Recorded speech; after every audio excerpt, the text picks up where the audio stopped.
ایک وہاں پر ولی تھے، ان کی خدمت میں پیش کیا اور استفسار کیا، معلوم کیا کہ آیا مجھے اولاد ہوگی یا نہیں.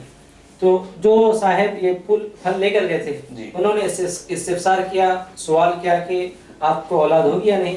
تو انہوں نے کہا کہ جاؤ اور انہیں خوشخبری دو کہ ضرور ایک لڑکا ہوگا اور وہ لڑکا حافظ قرآن ہوگا اور وہ حافظ علوم فرقان ہوگا. یعنی قرآن مجید کا نہ صرف حافظ ہوگا بلکہ قرآنی علوم کا وہ محافظ بھی ہوگا. تو شیخ الاسلام رحمۃ اللہ تعالی علیہ کی والدہ فرماتی ہیں کہ جب انہوں نے یہ مجھے بشارت دی تو اس کے معین بعد، اس کے فوری بعد میں نے حملے کے آثار دیکھے اور مجھ پر یہ آثار رونما ہوئے. اس کے بعد کہتے ہیں کہ اس عرصے میں نے دیکھا کہ مجھے اللہ کے رسول صلی اللہ علیہ وسلم کی زیارت نصیب ہوئی. میں نے خواب میں اللہ کے رسول صلی اللہ علیہ وسلم کو دیکھا کہ آپ قرآن مجید کی تلاوت فرما رہے تھے. اس سے بہتر اس کی کیا تعبیر ہو سکتی ہے کہ ایک پہلے ہی یتیم شاہ ندوب رحمۃ اللہ تعالیٰ نے اس خواب کی تعبیر بیان فرمائی. تو یہ ایک ایسا خواب ہے کہ خواب تو ہوا بعد میں لیکن اس کی تعبیر پہلے ہی آ چکی ہے. ماشاءاللہ سبحان اللہ. تو اس میں شیخ الاسلام رحمۃ اللہ تعالیٰ علیہ کی طرف اشارہ تھا کہ آپ کی ولادت سے قبل ہی اللہ تعالیٰ نے لوگوں کے دلوں میں الہام ڈالا تھا کہ اس زمین پر ایک ایسی شخصیت پیدا ہونے جا رہی ہے جو اس دکن میں، اس علاقے میں علم و آگہی سے لوگوں کے دلوں کو منور کرنے جا رہی ہے. اس طرح شیخ الاسلام حافظ محمد انوار اللہ فاروقی رحمۃ اللہ تعالیٰ علیہ 4 ربیع الثانی 1264 ہجری میں آپ تولد ہوئے اور اس کے بعد اپنے والدین کریمین جو انتہائی تعلیم یافتہ تھے، انتہائی اس زمانے کے مشہور شخصیات تھے، آپ کے والد بزرگوار قاضی ابو محمد شجاع الدین رحمۃ اللہ تعالیٰ علیہ. تو آپ کی تعلیم، آپ کی تربیت میں، آپ کے ذہن نگرانی آپ پروان چڑھے، بڑھتے گئے. جب آپ 5 سال کے ہوئے تو آپ کی سیرت نگاری میں یہ بات ہے کہ 5 سال میں آپ قرآن مجید کو نادرہ دیکھ کر پڑھنے کے قابل ہوئے، پڑھنے لگے. اس کے بعد جب 7 سال کے ہوئے، چونکہ آپ نے کہا کہ آپ کی ولادت کس طرح ہوئی، بچپن کی حالت، تو اس طرح یوں کہی کہ 5 سال میں آپ کے والد بزرگوار نے ایسا تربیت کیا کہ 5 سال کا آج کا بچہ ہمارا وہ کوئی تعلیم اور قرآن علوم دینیا کی طرف متوجہ نہیں ہوتا، لیکن بانی جامع نظام رحمۃ اللہ تعالی 5 سال میں آپ قرآن مجید کو نادرہ دیکھ کر پڑھنے کے قابل ہوئی. بہت بڑی بات ہے. ماشاءاللہ ماشاءاللہ. ناظرین کرام، ابھی آپ مولانا حافظ محمد اویس صاحب سے شیخ الاسلام رحمۃ اللہ تعالی علیہ کے پیدائش کے واقعات اور اس کے بعد شیخ الاسلام رحمۃ اللہ تعالی علیہ کس طرح تعلیم حاصل کر رہے تھے اس پر آپ نے سماعت فرمایا. اب آئیے مولانا، میں آپ سے ہی اور ایک سوال کرنا چاہوں گا کہ شیخ الاسلام رحمۃ اللہ تعالی علیہ کی تعلیمی سفر و بیت و ارادت آپ کی زندگی میں کس طرح رہی؟ جی، جیسا کہ میں نے عرض کیا کہ 5 سال میں شیخ الاسلام حافظ محمد انوار اللہ فاروقی رحمۃ اللہ تعالی علیہ قرآن مجید پڑھ رہے تھے آپ. اس کے بعد والد بزرگوار کی نگرانی میں، آپ کی تربیت میں آپ قرآن مجید کو اور اچھا پڑھنے لگے. جب 7 سال کی آپ کی عمر ہوئی تو آپ کو ایک حافظ کے حوالے کیا گیا. وہ ہے حافظ امجد علی رحمۃ اللہ تعالی علیہ. یہ ایک نابینا حافظ تھے. اب غور کیجئے کہ بانی جامع نظام رحمۃ اللہ تعالی کی تربیت ہو رہی ہے تو ایک جید علماء کے پاس بنیاد پڑ رہی ہے حفظ کی. تو ایک نابینا حافظ مولانا حضرت امجد علی رحمۃ اللہ تعالی علیہ کے پاس اب حفظ کا آغاز کیے 7 سال کی عمر میں. اور جب آپ 11 سال کے تھے تو الحمدللہ 11 سال کی عمر شریف میں آپ پورا قرآن مجید حفظ کر لیے ماشاءاللہ 11 سال کی عمر میں. اس کے بعد آپ کے والد بزرگوار نے آپ کی ابتدائی تعلیم کے لیے پہلے تو خود آپ تعلیم دیا کرتے تھے. اس کے بعد ایک مولوی فیاض الدین اورنگ آبادی رحمۃ اللہ تعالی علیہ، اس زمانے کے بہت ہی مشہور آپ عالم دین ہیں، تو آپ کے حوالے کیا. اس میں آپ تعلیم حاصل کرتے کرتے اپنے زمانے کے جید اور بڑے بڑے علماء کبار کے پاس آپ تعلیم حاصل کیے، جن میں جو نام 3 آتے ہیں خاص طور پر مولانا عبدالحی لکھنوی محلی فرنگی رحمۃ اللہ تعالی، بہت بڑی شخصیت ہے. اسی طرح مولانا عبدالحلیم محلی فرنگی رحمۃ اللہ تعالی. مولانا عبدالحی رحمۃ اللہ تعالی کے رحمۃ اللہ تعالی کے تعلق سے میں یہ بات عرض کرنا بہت ہی مناسب سمجھتا ہوں کہ آپ کو فقہ حنفی میں امام تصور کیا جاتا ہے، اور آپ کی جو کتب ہیں اور آپ کے حواشی ہیں خاص طور پر جیسا کہ شرح وقایہ پر اور اس طرح پر بہت سے آپ اصول فقہ پر بھی بہت بحث فرمائے ہیں. تو ایسے جید علماء کرام کے پاس شیخ الاسلام نے زانوِ تلمس طے کیا ہے. اور خاص طور پر علوم حدیث اور تفسیر کے لیے شیخ الاسلام نے ایک یمن کے بہت جید عالم دین حضرت عبداللہ یمنی رحمۃ اللہ تعالی علیہ کی خدمت میں آپ یہ علوم حاصل کیے اور آپ سے آپ کو سند بھی حاصل ہوئی تفسیر کی اور حدیث کی.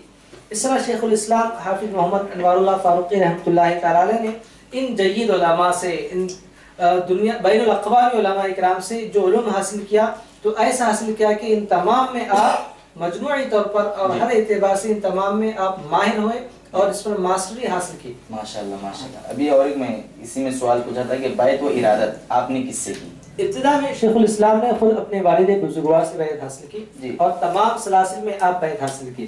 تمام سلاسل میں آپ کی خاصیت ہے، بہت سے اولیاء اکرام کو ہم دیکھتے ہیں کہ وہ تمام سلاسل میں بیعت ہوتے ہیں. اس کے بعد آپ جب پہلا سفر کیے، ہم عرض کریں گے بعد میں کہ پہلا سفر آپ جب کیے تو اس وقت آپ جو بیعت کیے ہیں حضرت حاجی امداد اللہ مہاجر مکی رحمۃ اللہ تعالی سے، وہ اصل بیعت نہیں تھی، وہ اس بیعت کی تجدید تھی. تو پہلی آپ جو بیعت کیے ہیں وہ اپنے والد بزرگوار سے تمام سلاسل میں کیے ہیں.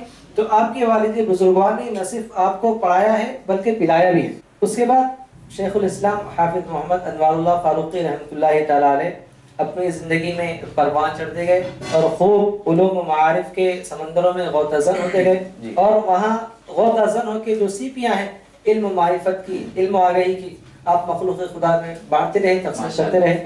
اس کے بعد ہوا ہے کہ شیخ الاسلام نے ایک سرکاری ملازمت اختیار کی. سرکاری ملازمت اختیار کرنے کے بعد محکمہ مال گزاری، جسے ہم کہتے ہیں کہ فائنانس ڈپارٹمنٹ، اس میں آپ جو ہے ملازم تھے، اس میں آپ امپلائی تھے. ہوا کیا اس کے بعد ایک مرتبہ آپ کی امانت، آپ کی صداقت، آپ کی سچائی پر سب کو اعتماد تھا. ایک مرتبہ ہوا ہے کہ شیخ الاسلام کی خدمت میں ایک مسئلہ پیش کیا گیا، ایک ایشو، اس کو ہم یہ کہیں کہ بل پیش کیا گیا. وہ بل تھا سود کے تعلق سے. اس میں آپ کو انٹری دینی تھی کہ اس بل پر سائن کریں، سگنیچر کریں، اس کو آگے بڑھائیں. شیخ الاسلام رحمۃ اللہ تعالی علیہ کا ایمانی جذبہ، آپ کی حمیت اور وہ جو فاروقی خون آپ میں جلوگر تھا، وہ اس بات کے لیے قطعی تیار نہیں تھا کہ کیسے اس کی اجازت دی جائے. تو آپ نے اسی وقت اپنا استعفیٰ نامہ پیش کیا، آپ نے استعفیٰ لکھ دیا. تو آپ کے جو آفیسر بالا تھا انہوں نے کہا کہ نہیں، ہم آپ سے بہت ہی 100 بار معافی چاہتے ہیں، آئندہ سے اس طرح کا کوئی مسئلہ، اس طرح کا کوئی واقعہ پیش نہیں ہوگا. تو آپ نے کہا کہ یہ جو نرمی آپ برت رہے ہیں یہ جب تک ہے ممکن اس وقت ہو، اس کے بعد جو آئے ان سے اس طرح کی توقع نہیں ہو سکتی. اور جب وہ حاکم ہے تو حاکم کی بات ماننا محکوم پر لازمی ہے، لہذا میں اس کی توقع نہیں کر سکتا. شیخ الاسلام رحمۃ اللہ تعالی علیہ یہ بات بہت ہی اہم ہے کہ آپ جانتے تھے کہ اس ملازمت کے بعد کوئی ملازمت نہیں ہے، اس کے بعد کوئی باہر گئے نہیں ہے. تو یہ ہے تقوی. یہاں پر ہم دیکھیں کہ اللہ نے فرمایا وَمَن يَتَّقِ اللَّهَ يَجْعَلْ لَهُ مَخْرَجًا وَيَرْزُقْهُ مِنْ حَيْثُ لَا يَحْتَسِبُ.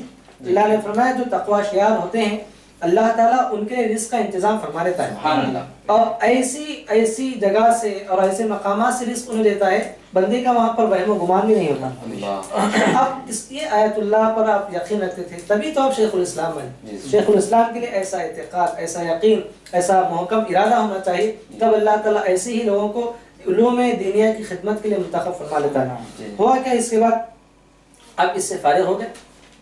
اللہ کو یہ منظور تھا کہ یہ شخصیت کسی حکومت کے تحت ہو کر کام نہ کرے بلکہ اس کے تحت دنیا کام کرے اور یہ دین کے خادم بنے. تو شیخ الاسلام یہاں سے نکل گئے اور اس کے بعد اب درس و تدریس میں مصروف ہو گئے. یہاں سے ہوا اصل آپ کی درس و تدریس کا آغاز. یہ تو پہلے ہوا، اب تمام علوم میں ماہر ہو گئے، لیکن جو آپ نے تصنیف، تالیف، تدریس کا جو اہم کام آپ نے آغاز فرمایا جس کا، یہاں سے ہوا. اس کے بعد آپ 1.5 یا 2 سال تک آپ خوب تدریس و تعلیف میں رہے. آپ کی شہرت، مقبولیت اور آپ کی عظمت پھیلتی گئی، یہاں تک کہ آپ کی شہرت اور مقبولیت شاہ زمانہ تک پہنچی. اور وہاں پر ہوا ہے کہ آپ کا نام پیش کیا گیا. مولوی مسیح الدین زماں رحمۃ اللہ تعالی علیہ جو شیخ الاسلام سے بہت ہی قریبی تھے، بہت تعلق، بہت زیادہ تھا، انہوں نے شیخ الاسلام کے سامنے یہ بات رکھی کہ آپ کا نام بادشاہ کے سامنے پیش ہوا ہے اور آپ کو بادشاہ کو پڑھانا ہے. اب دیکھیں آپ کے جواب کیا ہے شیخ الاسلام کا. ہم دیکھیں کہ کسی کے سامنے یہ بات پیش کی جائے کہ بادشاہ کو پڑھانا ہے، باغ ہو جاتے ہیں خوشی سے کہ اب تو میری زندگی بن گئی، میری لائف بن گئی. لیکن شیخ الاسلام جو ہی آپ نے سنا کہ بادشاہ کو پڑھانا ہے، آپ نے کہا میں اس کے لیے تیار نہیں ہوں. آپ نے کہا کہ عام لوگوں کو پڑھانا یہ اس سے بہتر ہے کہ بادشاہ کو پڑھائے، اس لیے کہ وہاں پر وہ مروت وغیرہ جو ہوتی ہے اس سے مسائل پیدا ہوتے ہیں. تو آپ اس کے لیے اس سے انکار کیے. تو مولوی مسیح الدین زماں نے کہا کہ نہیں حضرت، میں نے پوری کارروائی کر دیا ہے، وہاں پر میں کر چکا ہوں، اگر آپ نہ جائیں تو اس میں میری حقارت ہوگی. تو لہذا برائے کرام آپ اسے قبول فرمائیے. شیخ الاسلام نے فرمایا کہ میں استخارہ کروں گا، جی میں استخارہ کروں گا، استخارے کے بغیر میں کام نہیں کرتا. یہ شیخ الاسلام کا وتیرہ رہا ہے. ہم آگے بھی سنیں گے. شیخ الاسلام رحمۃ اللہ تعالی سے پوچھا گیا کہ حضرت آپ بڑے بڑے فیصلے کرتے ہیں، ایک مرتبہ آپ سے پوچھا گیا آپ بڑے بڑے فیصلے کرتے ہیں، ممکن ہو اس میں کوئی ایک فریق اپنی قوت گویائی سے، اپنے ٹاکنگ پاور سے وہ جو بالکل مظلوم پر وہ اپنا فیصلہ جیت جائے اور آپ اس پر فیصلہ کریں، تو آپ کیا فرماتے ہیں؟ نہیں، میں جب بھی فیصلے کے لیے بیٹھتا ہوں تو اللہ کے رسول کی روح انور کی طرف متوجہ ہوتا ہوں اور عرض کرتا ہوں کہ یا رسول اللہ یہ ایک بندہ ہے، اس کے ہاتھ میں کچھ نہیں، جو بھی ہے آپ ہی کی جانب سے کرم نوازی ہے. تو آپ کی زندگی کا ہمیشہ ایسا ہی رہا کہ آپ ہر فیصلہ بارگاہ رسالت میں پیش کرتے. تو آپ کہتے ہیں کہ میں نے استخارہ کیا، اس کے بعد اشارہ ہوا تو میں اس پر راضی ہوا. اصل اللہ کو یہ منظور تھا کہ شیخ الاسلام صرف عوام کے ہی استاد نہ رہیں بلکہ آپ کی تعلیم بادشاہوں کو بھی ہو، آپ کی تعلیم کا اثر بادشاہوں کے دلوں پر بھی ہو. اس لیے کہ اگر بادشاہ سدھر جائے تو ظاہر بات ہے کہ رعایا بھی سدھر جائے گی. تو یہ اللہ کی طرف سے جانب سے پورا انتظام ہو چکا تھا کہ آپ حکومت سے نکلیں، لوگوں کو معلوم ہو کہ اس کا تقویٰ کس طرح ہے، یہ شخصیت کس طرح تقوی شعار ہے. پھر اس کے بعد آپ یہ واقعہ ہوا. الغرض ہم کہہ سکتے ہیں کہ آپ کی زندگی کا آغاز ہوا بشارت رسول سے، اور اس طرح اب پوری زندگی کا جو ہے مرحلہ چل رہا ہے، اس میں رہنمائی ہو رہی ہے اللہ کی جانب سے استخاروں میں، اللہ کے رسول کی جانب سے اشاروں میں. یہ آپ کی زندگی کا جو ہے لب لباب ہے. سبحان اللہ سبحان اللہ. ناظرین، ابھی آپ مولانا حافظ محمد اویس صاحب سے بہت ہی اچھے انداز میں گفتگو سماعت فرما رہے تھے کہ شیخ الاسلام والمسلمین رحمۃ اللہ تعالیٰ علیہ صرف استاد، عوام کے استاد نہیں بلکہ بڑے بڑے سلاطین آصفیہ کے بھی آپ استاد رہے ہیں، انہیں بھی پڑھاتے تھے. جس طرح عام لوگوں کو آپ پڑھاتے تھے اسی طرح بڑے بڑے سلاطین کو بھی آپ پڑھاتے تھے، آپ وہاں پر بھی تعلیم دیتے تھے. یہ شیخ الاسلام رحمۃ اللہ تعالیٰ علیہ کے شروع سے طریقہ رہا. اور اس میں خاص بات مولانا نے یہ کہا کہ شیخ الاسلام رحمۃ اللہ تعالیٰ علیہ بظاہری طور پر آپ دکن میں تھے، حیدرآباد میں تھے، لیکن شیخ الاسلام رحمۃ اللہ تعالیٰ علیہ کی روحانیت پوری طرح حضور صلی اللہ علیہ وسلم کی طرف متوجہ تھی، آپ کی طرف تھی. یہ شیخ الاسلام رحمۃ اللہ تعالیٰ علیہ پر آپ گفتگو سماعت فرما رہے تھے. پھر مولانا نے ایک بات بھی اچھی کہی کہ شیخ الاسلام رحمۃ اللہ تعالیٰ علیہ کے کس طرح تقویٰ تھا، کس طرح آپ کے دل میں خوف خدا تھا. یہ بھی ذکر مولانا نے ابھی ہمیں سماعت فرمایا.